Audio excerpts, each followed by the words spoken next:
Hello friends, welcome to question Arwal classes. मैं हूं आपका दोस्त, आपका भाई क्वेश्चन अरवाल। आज हम करने वाले हैं फिगर ऑफ स्पीच की थर्ड क्लास। पोएटिक डिवाइस में ये सबसे इंपॉर्टेंट है और सभी के सभी आपको पढ़ के जाने हैं। मोस्ट ऑफ देम मैं आपको कवर करवा दूंगा। दो क्लासेस इसकी हो चुकी हैं। अगर आपको क्लास पढ़ने के बाद प्रैक्टिस करनी है तो डाउनलोड करें क्वेश्चन अरवाल क्लासेस ऐप। वहां पे भरपूर टेस्ट दे रखे हैं, जैसे कि पीवाईक्यू भी दे रखे हैं।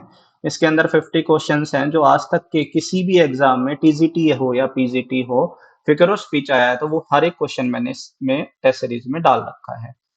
आज आप दे सकते हैं 9th ऑफ अप्रैल को फ्री मॉक टेस्ट, जिसमें आप टाइम शुरू हो चुका है, रात के 9 बजे तक आप ये टेस्ट अटेम्प्ट कर सकते हैं किसी भी टाइम। टेस्ट जरूर देना है आप सभी को, ताकि आप पता लगा सके आप कहाँ स्टैंड करते हैं। कट ऑफ डिसाइड की जाती है, जैसे कि पहले मॉक में डिसाइड की गई थी, वैसे ही इस पेपर में डिसाइड की जाएगी। क्या आपकी रैंक रहती है आपको वहां पे ऑलरेडी दिख जाएगा जब पेपर फिनिश हो जाएगा। ठीक है, चलिए आज की शुरुआत करते हैं। अच्छा, दो क्लासेस हो चुकी हैं, सिमली कर चुके हैं, मेटाफर कर चुके हैं, आयरनी कर चुके हैं, पर्सोनिफिकेशन कर चुके हैं। ठीक है, आज हम करने वाले हैं 4 से 5 फिगर ऑफ स्पीच, जो बहुत इंपॉर्टेंट है, पेपर में आते हैं। पहला ही क्वेश्चन बहुत इंपॉर्टेंट, ओनोमेटोपिया। ओनोमेटोपिया क्या है? ग्रीक वर्ड से लिया गया है, ओनोमा, जिसका मतलब होता है नेम, और पॉइस यानी कि मेकिंग, जो साउंड से क्रिएट किया जाता है। बेसिकली ओनोमेटोपिया को इकोइज्म भी कहा जाता है। यही क्वेश्चन पेपर में आ जाता है कि ओनोमेटोपिया को और किस नाम से जाना जाता है। इकोइज्म कहा जाता है। बेसिकली ये साउंड से रिलेटेड होता है, इस बात का आपको ध्यान रखना है। साउंड से रिलेटेड होता है, साउंड से रिलेटेड ये। अच्छा, making sound and musical sound से रिलेटेड भी होता है। ये म्यूजिकल साउंड भी आपको याद रखना है। ठीक है, साउंड, जो वर्ड साउंड प्रोड्यूस करते हैं, जब वो उसी की सेंस को प्रोड्यूस करते हैं। देखो, मैं सिंपल सी बात समझाता हूँ। जैसे कि डॉग जो है वो करता है बाक। ठीक है, डॉग जो है वो क्या करता है? बाक। जो डॉग ने प्रोड्यूस की बाक साउंड, यानी कि बाऊ बाऊ की साउंड, इंग्लिश में जो लिखा जाता है ये बोला जाता है बाउ बाउ। ठीक है, जैसे कि एलिफेंट जो है, एलिफेंट आपका होता है, वो प्रोड्यूस करता है ट्रम्पेट साउंड। ठीक है, उसकी साउंड को हम क्या बोलते हैं? ट्रम्पेट बोलते हैं। तो जब किसी सेंटेंस में किसी एक पर्टिकुलर थिंग, पर्सन या एनिमल को लेकर के उसी उसी की साउंड को साथ में लिख दिया जाता है ना, तो उसे हम बोलते हैं ओनोमेटोपिया। सिंपल से आसान शब्दों में मैं बता देता हूं। अगर साउंड प्रोड्यूस करने वाली बॉडी, साउंड जैसे कि फॉर एग्जांपल इस बेल ने साउंड प्रोड्यूस किया है, और इस बेल की जो साउंड है इसी सेंटेंस में इसके साथ लिख दी जाए, तो उसको हम बोलते हैं ओनोमेटोपिया। सबसे आसान शब्दों में, लैंग्वेज सबसे आसान शब्दों में आपको बता रहा हूं कि सेंटेंस में कैसे पहचानना है। साउंड प्रोड्यूस करने वाली बॉडी को मेंशन करके और उसकी जो साउंड है उसी को उसी सेंटेंस में एक्शन के रूप में लिख दिया जाता है, एक्शन की फॉर्म में लिख दिया जाता है, तो उसको हम क्या बोलते हैं? ओनोमेटोपिया बोलते हैं। यानी कि ये क्या होता है? ये क्रिएशन, फोनेटिकली क्रिएटेड वर्ड होता है, जो इमिटेट करता है, कॉपी करता है या बताता है किसको? साउंड को, जो उसको प्रोड्यूस करने वाला है, जो उसको डिस्क्राइब करने वाला है उससे। ठीक है, इस कॉमन ओनोमेटोपियाज जो होते हैं उनके अंदर एनिमल साउंड होते हैं, जैसे ऑइंक साउंड होगी, मियाऊ साउंड होगी, रोर साउंड होगी। अब जैसे टाइगर रोर करेगा, कैट मियाऊ करेगी, बर्ड्स चिप करेंगे, तो ये अगर हमारी साउंड प्रोड्यूस की जाती है उस बॉडी से जो साउंड प्रोड्यूस कर रही है। जैसे यहाँ पे I heard the water lapping on the crack, तो ये लैपिंग साउंड किसकी है? वाटर की होती है हमेशा। ठीक है, ट्विटरिंग साउंड किसकी होती है? स्वेलो की होती है। बाउ बाउ साउंड किसकी होती है? डॉग की होती है। यानी कि साउंड को प्रोड्यूस करने वाली जो इसका जो ओरिजिन जहां से आता है, वो ही अगर सेंटेंस में डाल दिया जाए तो हमारा ओनोमेटोपिया। जैसे कि आई हर्ड ए फ्लाई बज। अब बज किसकी है साउंड? फ्लाई की, बीज की। तो इनको उनके साथ ही लिख दिया जाए तो ये ओनोमेटोपिया कहलाएंगे। ठीक है, अब यहाँ पे देखो, ये दो इंपॉर्टेंट क्वेश्चंस हैं, बहुत ज्यादा। First one this second one and this third one, ये ही पेपर में आ जाते हैं। Swallow twittering from the shallow built shed, the curfew tolls the knell of parting day, the that murmur soon replies. और सेकंड और third वाले का तो आपको वर्क भी पता होना चाहिए, तो ढूंढो। आज का होमवर्क क्या है, ढूंढो सेकंड और थर्ड लाइन किस वर्क से ली गई है। ठीक है, चलिए आगे चलते हैं। ऑक्सीमोरन, ऑक्सीमोरन यानी कि अपोजिट। सिंपल सी बात है, ठीक है, अपोजिट वर्ड्स। जब अपोजिट वर्ड्स को स्टिक करके जोड़ करके एक साथ लिख दिया जाए, ठीक है, जैसे बिटर स्वीट, ठीक है, कड़वा मीठा, दोनों को एक साथ लिख दिया। वाइज फूल, वाइज फूल, रेगुलर इरेगुलर, ओपन सीक्रेट। अब ओपन है वो सीक्रेट कैसे होगा, इनोसेंट क्रिमिनल। तो ऐसे वर्ड्स जो अपोजिट वर्ड्स होते हैं, ठीक है, जैसे कम गो, अप डाउन, ठीक है। तो यहां पे जो अपोजिट वर्ड्स होते हैं चाहे किसी भी फॉर्म में अगर एक साथ बिसाइड एक साथ लिख दिए जाए, पैरेलल उन वर्ड्स को यूज किया जाए एक साथ, तो हम किसका यूज करेंगे, ऑक्सिमोरन। तो बहुत ही आसान है और बहुत ज्यादा पेपर में आता है, ठीक है।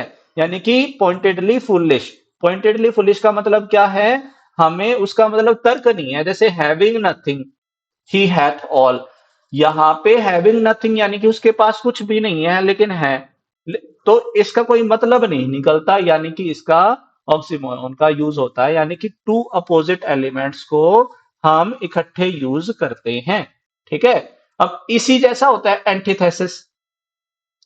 एंटीथेसिस में क्या होता है, देखो इसमें भी अपोजिट सिचुएशंस को यूज किया जाता है, अपोजिट सिचुएशंस को, अपोजिट सिचुएशंस को या एक्शंस को यूज किया जाता है, ठीक है। लेकिन ऑक्सीमोरन और इसमें क्या फर्क है देखेंगे। एंटीथीमिया सेट अगेंस्ट, इसका ग्रीक वर्ड है, इससे लिया गया है, based on difference and contrast, contrast, contrasted ideas of word are set against each other in balanced form, यानी कि ये बैलेंस्ड फॉर्म का यूज करता है। देखो कैसे यूज किया जाता है, सिंपली मैं बता देता हूं। बेसिकली इसके अंदर टू क्लोजेज या फ्रेजेस का यूज किया जाता है, ठीक है। टू क्लोजेज और फ्रेजेस का यूज किया जाता है और दो एक्शन परफॉर्म किए जाते हैं, टू एक्शंस आर परफॉर्म्ड, दो एक्शन परफॉर्म किए जाते हैं, ठीक है। और ये दोनों एक्शन जो होते हैं ये एक दूसरे के क्या होते हैं, अपोजिट होते हैं, ठीक है। इनको करने वाला, इस एक्शन को करने वाला आदमी भी क्या होता है, डिफरेंट होता है। बहुत ही बेसिक तरीके से मैंने आपको बता दिया है, बहुत ही सिंपल तरीके से। Man proposes, God disposes. अब ये प्रपोजेस जो काम किया है मैन ने किया है और ये डिस्पोजेस जो काम किया है गॉड ने किया। प्रपोजेस और डिस्पोजेस ये दोनों जो वर्ड हैं ये अपोजिट हैं, ये अपोजिट एक्शंस है, अपोजिट कोर्स ऑफ एक्शन है। To is human, to forgive divine, यानी कि गलती करना किसके हाथ में है, इंसान के हाथ में, और माफ करना किसके हाथ में है, डिवाइन लोगों के हाथ में है, जो दैविक होते हैं, जो डिवाइन होते हैं। United we stand, divided we fall. अब ये सिचुएशन, ये एक्शन अलग है और ये एक्शन अलग है, लेकिन दोनों का जो कोर्स ऑफ एक्शन है वो भी अलग है। देखो यहाँ पे हम स्टैंड कर रहे हैं, यहाँ पे हम फॉल कर रहे हैं, ठीक है। यानी कि बेसिकली आपको क्या करना है, ये देखना है, ये सेंस करनी है। तो दो क्लोजेस दे रखे होंगे, दोनों कोर्स ऑफ एक्शन अलग होगा। और ऑक्सीमोरन में क्या होगा, दोनों अपोजिट वर्ड्स को एक साथ स्टिक करके ऐड करके एक साथ प्रोड्यूस करें, एक साथ लगाएंगे। देखो यहाँ पे दोनों को life is bitter and sweet, यहाँ पे आपका सब्जेक्ट एक ही है, लाइफ को ही बिटर बताया है और लाइफ को ही स्वीट बताया है। ही को ही वाइजेस्ट बताया है और ही को ही फुल बताया है। लेकिन यहाँ पे ऐसा नहीं है, मैन यहाँ पे प्रपोज कर रहा है और गॉड यहाँ पे डिस्पोज कर रहा है। आर्ट जो है लॉन्ग है, लाइफ जो है शॉर्ट है। देखो यहाँ पे जो है सब्जेक्ट जो है वो अलग अलग है, यानी कि एक्शन तो हो रहा है, एक साथ परफॉर्म ही हो रहा है, लेकिन अलग अलग सब्जेक्ट या अलग अलग कोर्स ऑफ एक्शन में या अलग अलग क्लोज में वो हमारा यूज हो रहा है। तो ऑक्सिमोरन और एंटीथेसिस में कभी भी कंफ्यूज नहीं होना है और मेरे ख्याल में कंफ्यूजन अब रही भी नहीं होगी। एलिट्रेशन, एलिट्रेशन की बात करते हैं जब रेपेटिटिव, रेपेटिटिव, रेपेटिटिव साउंड की बात करें, रेपेटिटिव साउंड या लेटर्स की जब हम बात करते हैं जो एलिट्रेशन का यूज होता है, यानी कि जब हमारा कोई भी एक कॉन्सोनेंट या वावल साउंड बार बार रिपीट होते हैं तो एलिट्रेशन का यूज किया जाता है। ठीक है। जैसे इसका मतलब होता है एडिशन, लिट्रा का मतलब होता है लेटर। ठीक है। साउंड पे बेस्ड होता है, रिपीटिशन करते हैं सेम लेटर की या सिलेबल की, ये बात मैंने बता दिया। जैसे कि 5 miles meandering with mazy motion, जैसे माइल्स म मेजी मोशन, यहाँ पे तो एम साउंड का जो हो रहा है, रेपिटेशन हो रहा है, तो इसको हम क्या बोलेंगे, एलिट्रेशन। बहुत, ये सारे एग्जाम्पल बहुत इंपॉर्टेंट है मेरे भाई। वही एग्जाम्पल मैंने डाले हैं जो पीवाई क्यू हैं, यानी कि प्रीवियस ईयर क्वेश्चन है। आपको किसी ना किसी टेस्ट में ये मिल भी जाएंगे। Alone alone, all alone.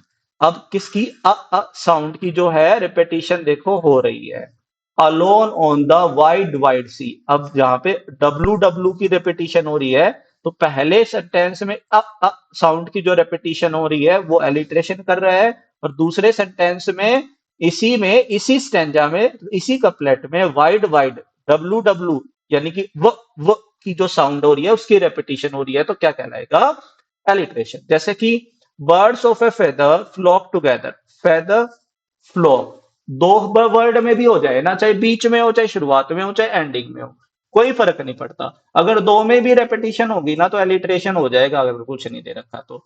How high his highness hold his haughty head, very very very important, बहुत ज्यादा पेपर में आता है।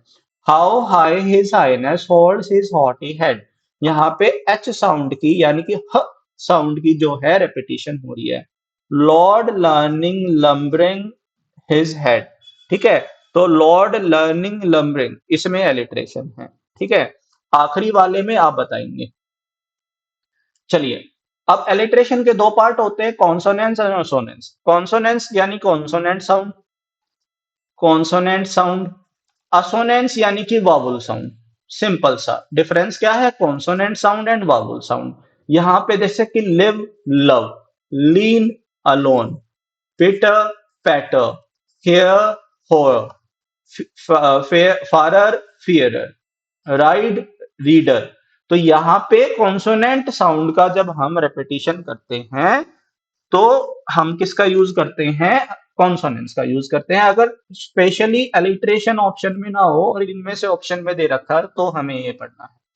असोनेंस का यानी कि जैसे कि हम वावुल साउंड को रिपीट करते हैं, जैसे डियर, कम, नियर, फियर, यहाँ पे ईयर ईयर ईयर, ये यहाँ पे इस वावुल साउंड का रिपीटिशन हो रहा है। जैसे गो स्लो ऑन, तो ओ साउंड का रिपीटिशन हो रहा है, तो यहाँ पे क्या हो जाएगा, असोनेंस हो जाएगा। आखिरी जो मैंने दिए हैं, इन दोनों में भी असोनेंस है, तो आपको बताना है कि किस वावुल साउंड का रिपीटिशन हो रहा है आखिरी दोनों क्वेश्चंस में। ठीक है। चलिए, आज के लिए इतना कहना, मेटोनिमी, सिनेक्टा और ये सारी चीजें नेक्स्ट वीडियो में मैं आपको करवाऊंगा। ठीक है। चलिए, आज के लिए इतना ही है। मैंने स्टूडेंट टेक केयर। आज का टेस्ट जरूर देना है, मॉक टेस्ट आज का जो फ्री आपका है, फ्री ऑफ कॉस्ट है, वो आपको सभी को देना है। Have a nice day and take care, bye.